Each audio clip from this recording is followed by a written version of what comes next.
इसी बीच आपको इस वक्त की बड़ी खबर बता दें, विपक्ष पर प्रधानमंत्री मोदी का अब तक का सबसे बड़ा निशाना। आपने कुछ देर पहले प्रधानमंत्री नरेंद्र मोदी का संबोधन सुना।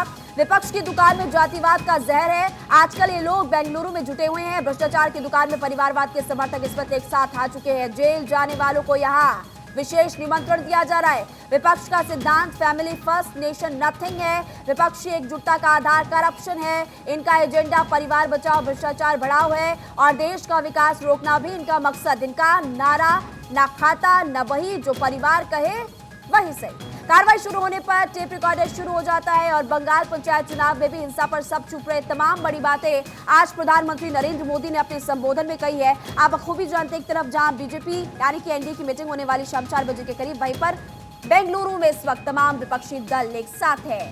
विपक्ष की दुकान में भ्रष्टाचार की गारंटी है। जनता ऐसे लोगों से सतर्क रहे, अलर्ट रहे। प्रधानमंत्री मोदी ने लोगों से कहा है कि आप लोग अलर्ट रहिए, सतर्क रहिए। एक बार आपको सुनवाते हैं कि प्रधानमंत्री ने क्या कुछ कहा।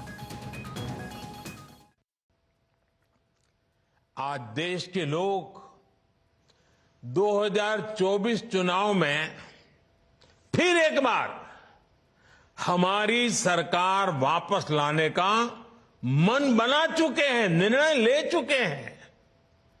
ऐसे में भारत की बदहाली के जिम्मेदार कुछ लोग अपनी दुकान खोलकर बैठ गए हैं।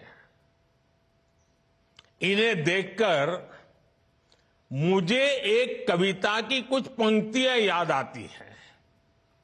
एक कवि महाशय ने अवधी में लिखा था। ये अवधी भाषा में लिखी गई कविता है।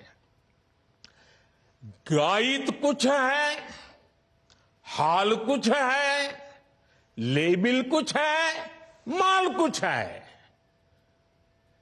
24 के लिए 26 होने वाले राजनीतिक दलों पर यह बड़ा फिट बैठता है।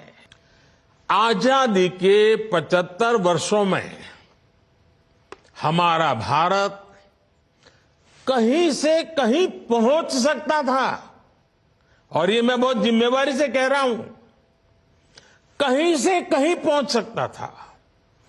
हम भारतीयों के सामर्थ्य में कभी कोई कमी नहीं रही है, लेकिन सामान्य भारतीय के इस सामर्थ्य के साथ हमेशा भ्रष्टाचारी और परिवारवादी पार्टियों ने अन्याय किया।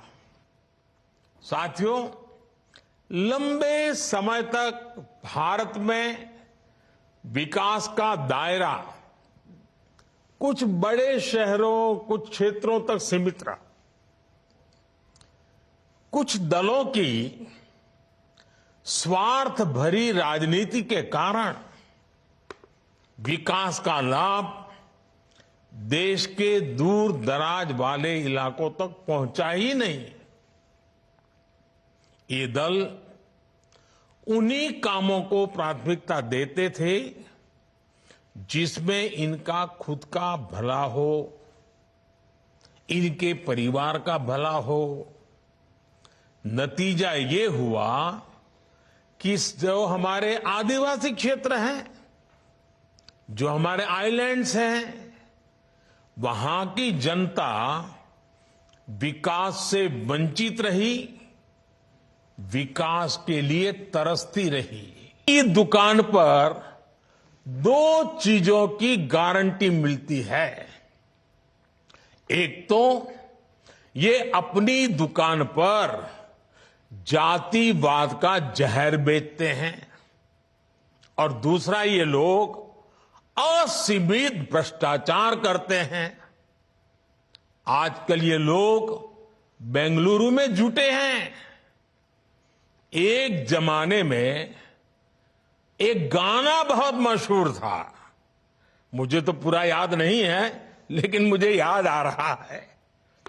एक चेहरे पर कई चेहरे लगा लेते हैं लोग।